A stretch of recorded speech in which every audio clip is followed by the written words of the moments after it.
Dr. Basil Peters.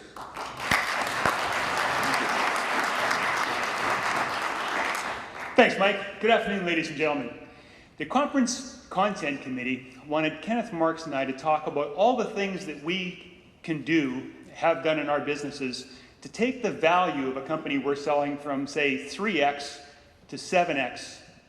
Or, in other words, how can we double the value, taking a little bit longer time horizon than some of us might just in the pure transactional end of the business. I think the first step in dramatically increasing the value of a company you'd be selling is to hire a really good M&A advisor.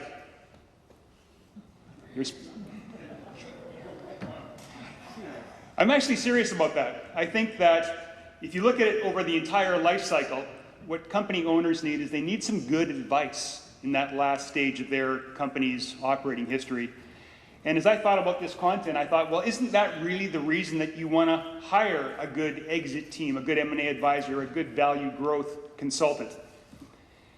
And another way to look at this is if you think about selling a company somewhere between 3x and 7x, selling it for 3x is actually pretty easy. Selling it for 7x is a great deal harder.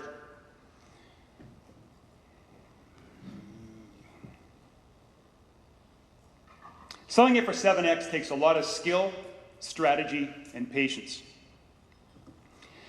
This is a graph that I think about a lot and try and talk to our prospective clients about.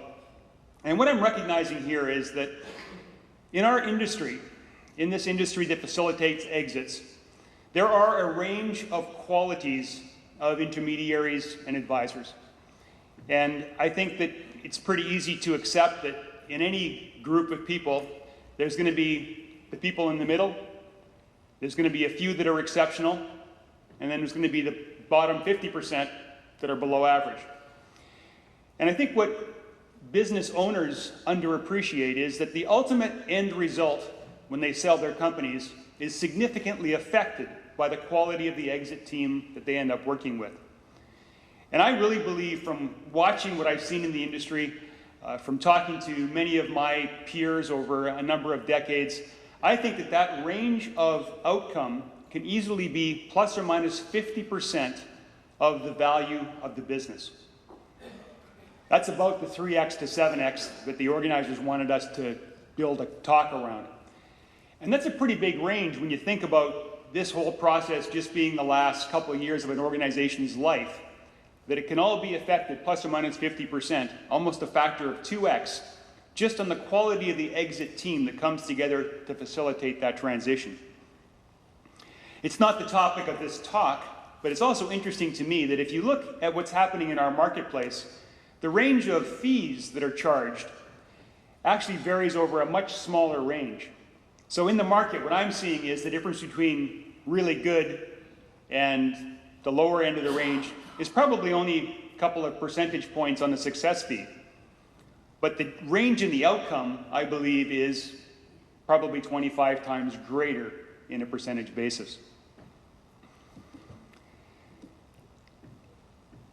I think for most companies that we come across, most of those people that Mike talked about going to meet, there's quite a few ways that you could imagine increasing the final selling price.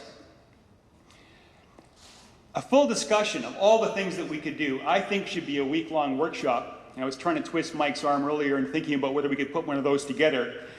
But today we've got much less than an hour, so what I'm going to do is provide some highlights. Some of the ways that I believe that are generally applicable to almost any situation where we can help to move the price up are, number one, to increase the growth rate. Number two, what I call structural value increases. Number three, capitalizing on inefficient markets. Number four, illuminating strategic value. Number five, maintaining multiple bidders. And number six, just the sales and negotiating skill of the team. Now those 6 factors kind of span that period of time that Mike was talking about. The first one takes the longest. The last one happens in the last few months. The biggest opportunity, I think, to increase the value of most companies is to increase the growth rate. And to understand that, I want to just take a minute and go over some material that most of you are going to be familiar with. And I'm sure that you all know that most valuation is based on a discounted future cash flow. And it also has to factor in things like the cost of capital and the imperfect predictability of the future earnings. I think an easier way to think about it is to imagine that buyers want to buy a business, they want to finance it entirely with debt, and then they want to have the business operate to pay that off in, say, 5 to 7 years. That's really an easier way, I think, to explain it particularly to an owner. And I don't want to get into a bunch of math here, and you probably can't even see these numbers, but what I've got up there is just a simple table showing what happens to the discounted future value of an income stream from a company. In this case, the company is earning $1 million a year. I've projected it out for 10 years. Just use the math that's built into Excel to show what the discounted future value is of a business that's not growing, that's generating $1 million a year. And if you add those up, the bottom line there is just under $4 million. A little bit more than that 3x at the lower end of the range we're talking about. So if you've got a business generating $1 million, it's not growing, $4 million is kind of a fair price, at an 18% discount factor. I know we could negotiate discount factors all day, we're not going to do that here, but just for comparison purposes, here's a similar company generating $1 million of EBITDA, but it's growing at 25% per year. And if you add those numbers up, that totals up to a little over $9 million. So what's interesting about that, when you're thinking about how to help an owner increase the value, is a $1 million company not growing, it's worth about $4 million. That same $1 million growing at 25% is worth $9 million. Again, just pure math, not talking about any other change in the business. But that's double the value. That's right there, 3x to 6x, let's say. And another way that is familiar to a lot of people to think about this growth factor in valuation is the rules of thumb that people use in the public markets.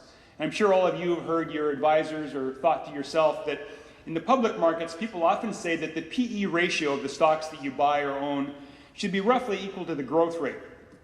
In other words, if you've got a company growing at 10% per year, a fair PE might be 10.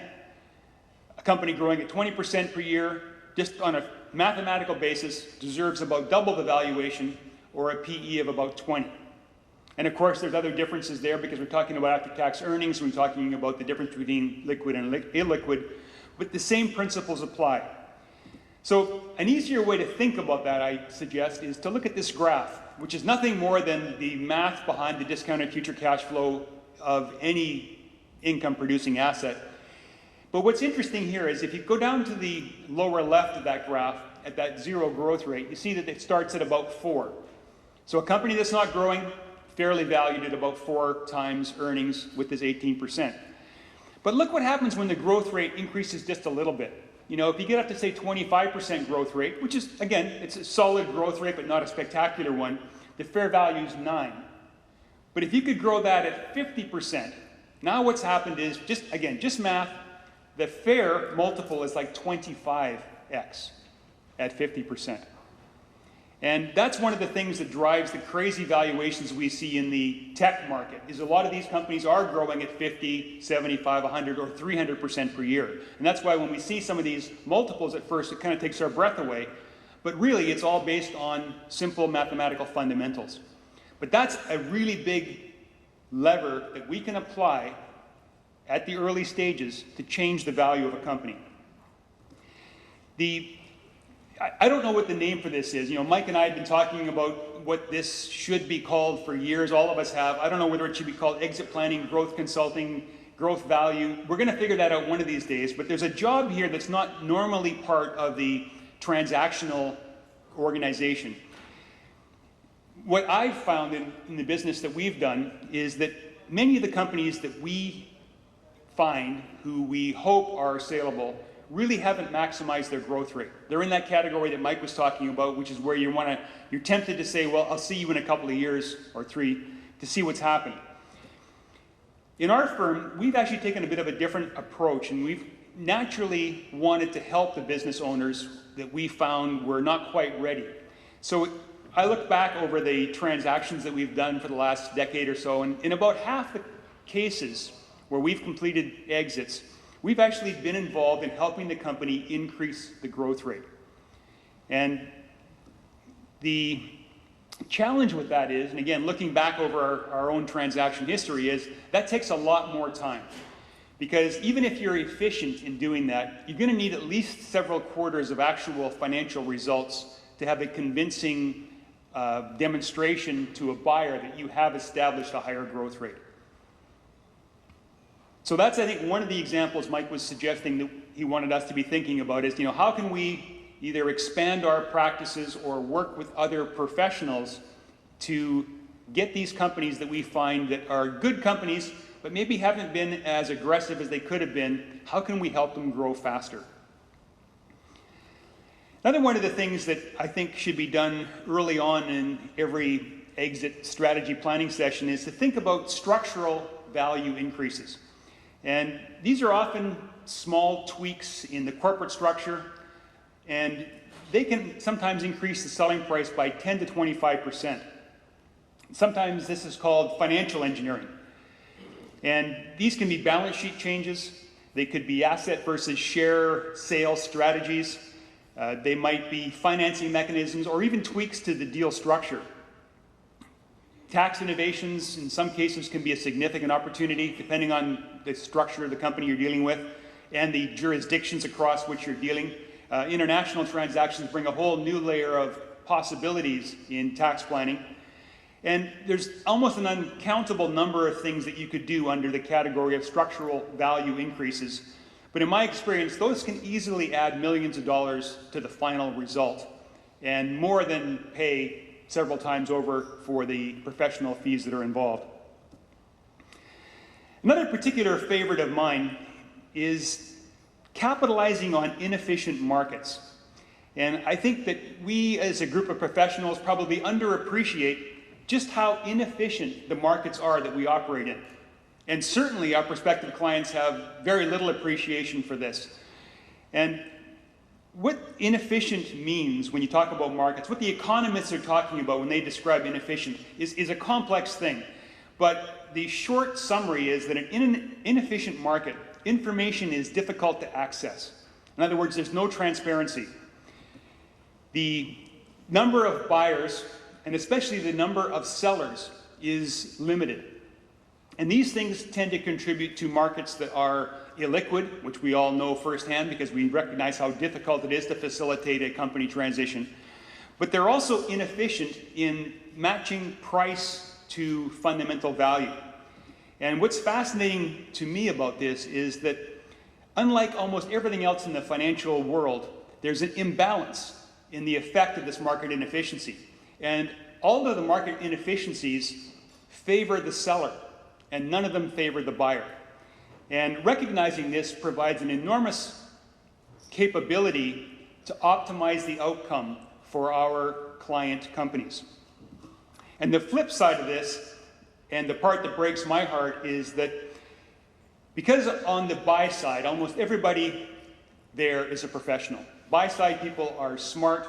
They've probably done this a lot of times before, especially as an organization. A lot of times sellers, especially in what buyers call proprietary deal flow situations, end up having sellers leave millions of dollars on the table. And the saddest part to me is a lot of times they don't even know, because of these inefficiencies in the market, because of the imbalances between the capabilities on the buy and the sell side. Illuminating strategic value is perhaps one of the largest fundamental increases in the value that the financial intermediaries can provide. And in my view, it's not actually possible to create strategic value in the context of an exit or transitionary period. Even if you're taking the long view and looking at it over a 2, 3, even longer year period, I think that the strategic value actually has to be there or it's not there. I don't think you can create strategic value. You might be able to get a company to grow faster. You can probably restructure a company. But the strategic value is something that I think is either there or not. And the job of the professionals is to illuminate it. The job of the professionals is to have that strategic vision across multiple industries, multiple markets, and to find a situation where that particular company has a higher value to some class of buyers than to the general market. And this can be challenging. A lot of times, even when you think you understand where that strategic value is, communicating it can be a real challenge. And again, one of the areas that I think is a particularly fun part of the business that we do, one of the things that differentiates some of the really superb firms in our industry from people in the average. And of course, everybody in our business knows that there are a lot of opportunities to make the playing field more level for the sellers by ensuring that companies don't end up completing a transaction based on an unsolicited offer or really a single bidder. And I think that every business should really strive to have multiple bidders to maximize the final selling price, but also to increase the probability of completion. Multiple bidders will ensure the transaction also closes sooner. And I think quite importantly and underappreciated is it's the only way that I can imagine to demonstrate good governance in the case where there's more than one shareholder.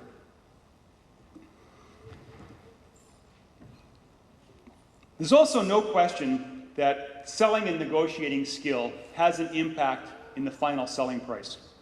And all of us who run businesses know that, selling a business, selling a company is just like any other sale that you might make, except that it's bigger and more complex.